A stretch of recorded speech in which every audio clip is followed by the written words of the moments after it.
ขออนุญาตถามเด้อโดยเป็นได้จังคือปะกันเนาะปลาเหตุผลแรกๆผัวก็ไปกินฮะกิไปนหยังกินลินยาโอ้เขาลินยานะโดยโดยหาเงินน่ะนะอยากเจ้าได้คือหมู่บัดสุดท้ายแบบนี้มันผู้หญิงมันหาเงินยากนะมันบ่คือผู้ชาย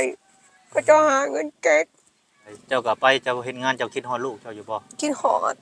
โอนเงินให้หลานตลอดเงินก็บ่ใช้ ทางอาแจ็คเพิ่นเด้อโดยก่อนไว้ใช้เพิ่นอาแจ็คอยู่ทางต่างประเทศโดยขอบใจเด้อสุขภาพแข็งแรงเด้อดีมีแฮงขอบใจอบอุ่มน้องขอบใจช่วยเลย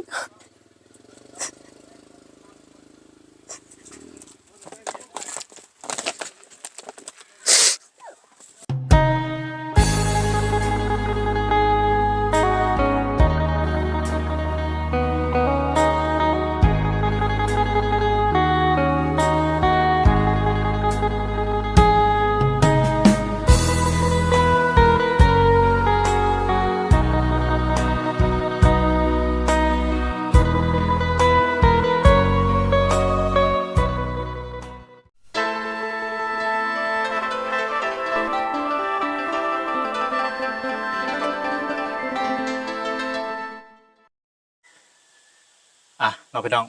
ตอนนี้ก็อยู่ที่หมู่บ้านห้วยน้ำยังคือเก่าคือเดิมน้องพี่น้องก็ต่อ EP บ่แม่นต่อ EP น้องพี่น้องต่อเฮือนต่อไปว่าจะเนาะหลังคาต่อไปว่าจะบ่กินก็เข้าไปทางครอบครัวหนึงเนาะบัดนี้ก็สิเลาะหาอีกครอบครัวหนึงน้องพี่น้องก็เข้าทางไอ้แจ็คเพิ่นคือเก่าคือเดิมนั่นแหละเนาะพี่น้องเนาะสบายดีเด้อพ่อแม่พี่น้อง FC กันเบิดสุขุสุคนน้องพี่น้องบ่ว่าสิอยู่ไกลอยู่ไกลมื้อนี้ก็มาพบกับบ่าวน้อยเสียงลายคือเก่าคือเดิมพี่น้องเนาะตัวพี่น้องเอ้ยเนาะ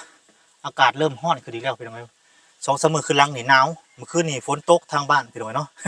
ทางบ้านเพิ่นโทรมาบอกโอ้ฝนตกได้ทางพุ่นว่าซั่นซะพี่น้องเอ้ยเนาะแต่ว่าเขตทางนี้ยังบ่ตกเลยพี่น้องเนาะยังแดดอยู่ว่าซั่นซะเนาะตัวนี่แหละก็สิเข้าไปมอบข้าวมอบของหรือว่าเงินเล็กๆน้อยๆนั่นแหละคือเก่าคือเดิมเนาะพี่น้องก็ตามเคล็ดนักเคล็ดเบานั่นแหละเนาะก็ทางอาแจ็ควงสะพายพี่น้องเอ้ยเนาะเพิ่นก็ให้ทางบ่าวน้อยนี่เป็นสะพานบุญให้ซื้อข้าวซื้อน้ำซื้อของอยู่กินประเดบประนัวข้าวปลาอาหารแห้งเนาะพี่น้องตามที่เขตนักเขตเบาคือเก่าคือเดิมพี่น้องเนาะสาพี่น้องบ่อะไรยังห่างเดียวเขาไปหาทางครอบครัวอีกครอบครัวหนึ่งเนาะไปพี่น้องเลยน้องพี่น้องนี่ก็เป็นอีกครอบครัวหนึ่งพี่น้องเนาะนี่ตัวพี่น้องเลยครอบครัวนี่คือสีนักพอสมควรพี่น้องเนาะตัวโอ้มีคนอยู่เฉยเนาะพี่น้องสบายดีเด้อสบายดีโอ้ตัวพี่น้องเลยอันนี้เพื่อนเจ้าบ่อยู่กับเจ้าคนเนี่ยฮะ3 คนกับลูกกับแม่โอ้โดยขออนุญาตติดไมค์ก่อนเนาะพี่น้องเลยสามีเจ้าได้ซะบากันแล้วโดยเพิ่นไปอยู่ไสอยู่เฮือนเราเองอยู่บ้านเราบ้านไกลบ่ไกลบ้านดานเมืองไสบูทองโอ้อันนี้เป็นบ้านห้วยหยังก็ห้วยยึงเนาะโดยก่อนอื่นก็ขอถามชื่อเรียงนามเจ้าก่อนเนาะชื่อจังไดเนาะชื่อนางคำเนาะอายุเท่าใดล่ะอายุ24บ่โดยโอ้24เนาะชื่อบ่ชื่อคัก24ชื่อคักอยู่เนาะแสดงว่าเป็นรุ่นน้องเอิ้นเจ้าสาวเนาะโดยข่อยก็อายุประมาณ29ปีสิฮอด30แล้วพี่น้อยเนาะโดยชื่อได้ก็ค่อยบอกแม่นๆจะชื่อนางคำสาวคำเนาะแม่ไปไสแม่เราไปหาหน่อไม้แล้วไปหาหน่อไม้โดยแต่ละมื้อละวันไปหากินหยังแต่ละมื้อละวันนี่ฮะก็หาผักหาหน่อไม้ไปซ่อนหาหน่อไม้ไปซ่อนโดยผัวปะเนาะโดยขออนุญาตถามเด้อเป็นได้จังคือปะกันเนาะปลาเหตุผลแรกๆผัวก็ไปกินลินยาเขาลินยานะโดย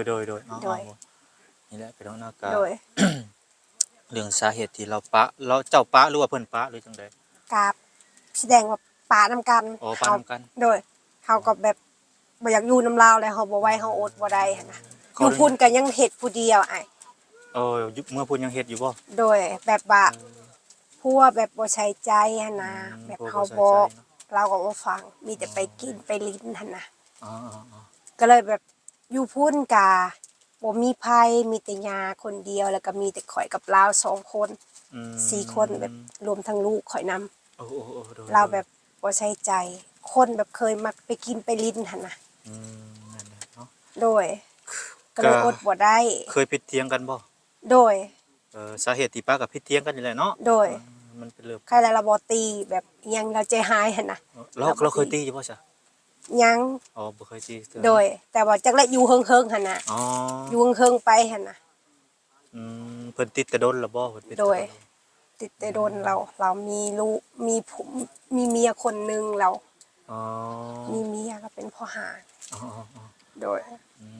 ได้ลูกคนเดียวบ่เจ้า โดยได้ลูกคนเดียว ชื่อเพิ่นนี่ได้อันนี้ ชื่อนางน้อย นางน้อยเนาะ โดย อายุเท่าใดแล้วลูก บอกลูกนะ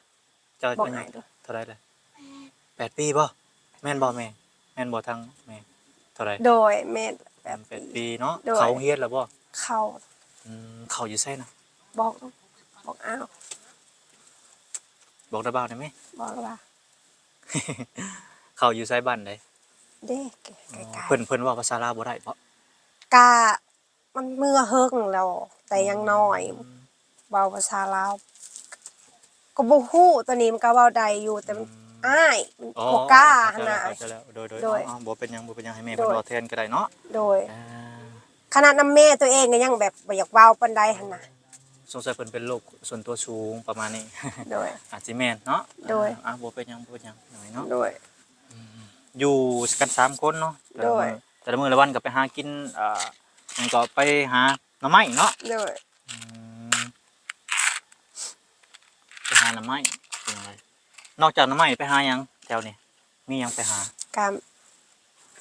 ไปหาผัก อืม ไปซ่อนมื้อเท่านั้นอาชีพแบบนี้หั่นน่ะ อืม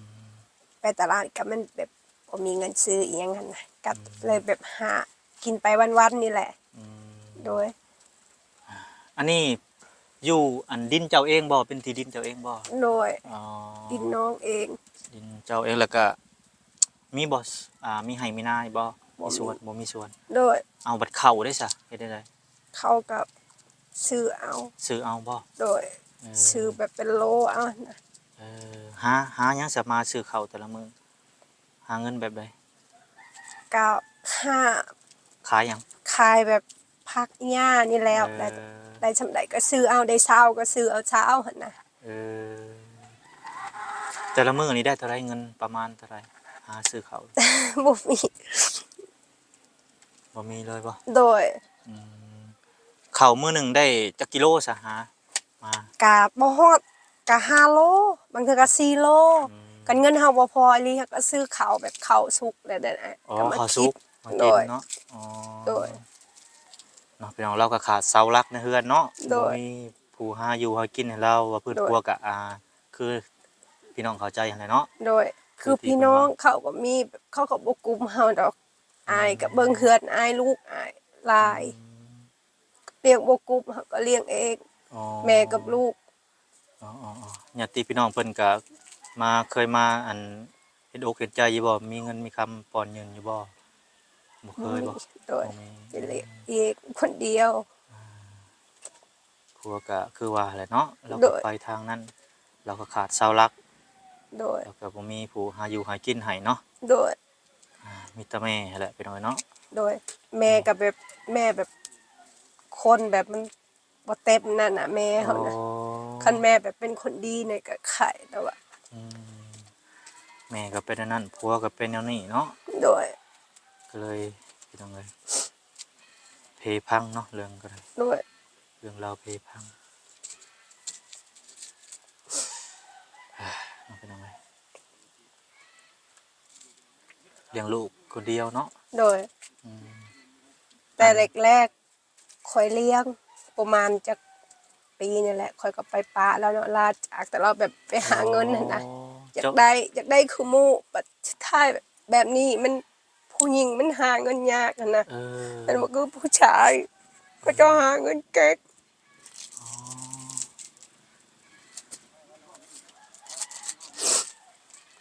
ตะกี้แตะก่อนน่ะลูกหาอยู่น้ำผัวบ่ บ่มาอยู่นำเฮาเลี้ยงเอง เลี้ยงเองแต่เจ้าไปหา โดย เงินเนาะไปหาอยู่ไส อยู่สวรรค์ อยู่สวรรค์พุ โดย ลูกได้ซะ อยู่กับแม่ อ๋อ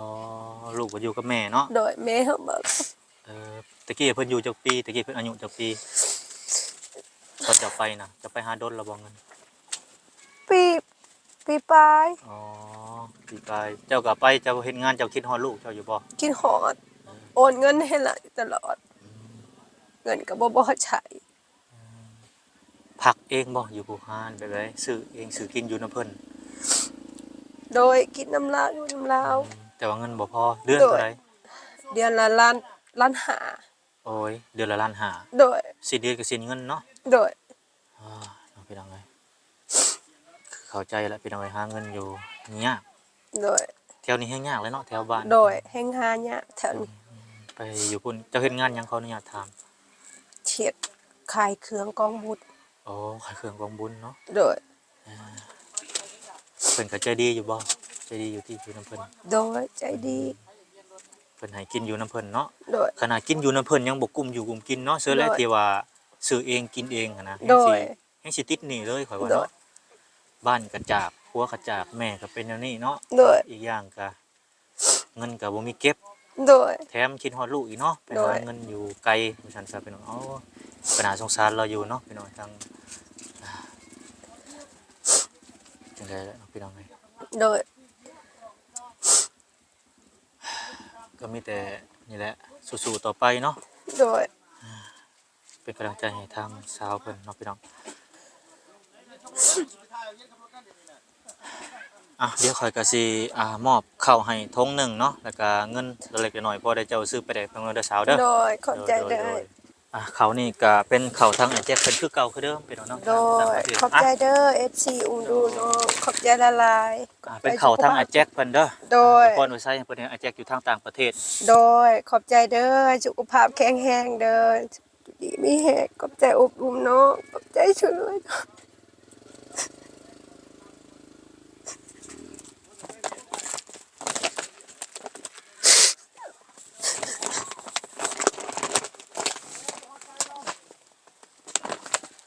พี่น้องเรื่องราวคือเราคือสินักแฮงคือสิตั้งใจแฮงเนาะสาวเนาะ โดย คือสิแบบว่านักอะไรพี่น้องเอ้ยเบิ่งสถานการณ์เราพี่น้องเอ้ยเห็นอกเห็นใจเราอยู่พี่น้อง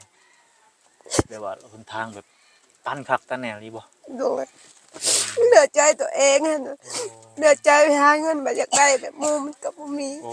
ตัวนี้ มา บ่ แล้วก็เฮ็ดตัวนี้นั่น เออ ไปตลาดก็บ่มีแบบปูบัดมีหยังเจ้าบัดหยา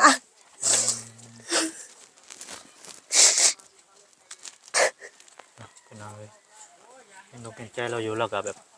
หนทางตันแฮงอีหลีเนาะอันนี้ก็เงินทางไอ้แจ็คเพิ่นคือเก่าคือเดิม โด เด้อย ขอบใจเด้อสุขภาพแข็งแรงเด้อ โดย บ่ให้เจ็บบ่ให้เป็นเด้อ โดย สาธุมาช่วยน้องอุบดูน้อง โดย ขอบใจหลาย บ่เป็นหยังบ่เป็นหยังเด้อสาวเด้อสู้ๆต่อไปเราก็คือสิแบบว่าสินักแฮงอะไรไปหน่อยเราก็คิดหยังบ่ออกซอกบ่ถูกไปหาเงินก็คือว่าแบบอยากได้น้ำหมู่เราก็ได้เนาะคือได้คือหมู่แต่ก็บ่ได้ ๆอยากได้บัดเบิ่งหมูหั่นนะบัดเฮาบัดเบิ่งแบบนี้มาตามเลี้ยงลูกอีกเลี้ยงแม่อีกซื้อข้าวเพื่อสิได้ หาผู้เดียวเนาะ โดย ผัวว่าสิหานำบัดเป็นแนวนั้นซับบัดเอ้าพี่น้องเอ้ย ผัวกับป้า นักเข้าไปเติมอีก โดย จักสิว่าจังได๋พี่น้องเอ้ยเนาะ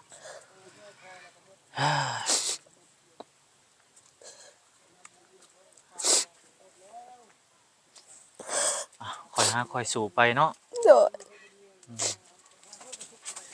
เขาว่าเรือล่มก็สามารถเอาคืนได้พี่น้องเอ้ยเนาะบ่เป็นหยัง โดย ไม่ล่มนี่ความได้คนล่มนี่ความบ่ได้เด้พี่น้องเอ้ย โดย ถือว่าเฮาล่มนี่ถือว่ายังลุกใหญ่ได้ โดย แต่ว่าใจเฮายังอ่อนแออยู่ตอนนี้ เพราะว่า โดย ยังคิดย้อนหลังอยู่ว่าซั่นเนาะ โดย แต่ว่ายังค้างยังคาอยู่ในสมองเราพี่น้องเอ้ยเรายังเจ็บยังแค้นอยู่ว่าซั่นซะเดี๋ยวมีสักวันดอกเดี๋ยวก็จะมีช่องว่างอยู่ประมาณนี้พี่น้องเอ้ยเนาะ โดย เดี๋ยวสักมื้อสักวันเดี๋ยวเจ้าสิเห็นแสงเอง โดย คอยหาไปนี่แหละพี่น้องเอ้ โด ย ย ฝากเป็นกำลังใจให้เจ้า โดย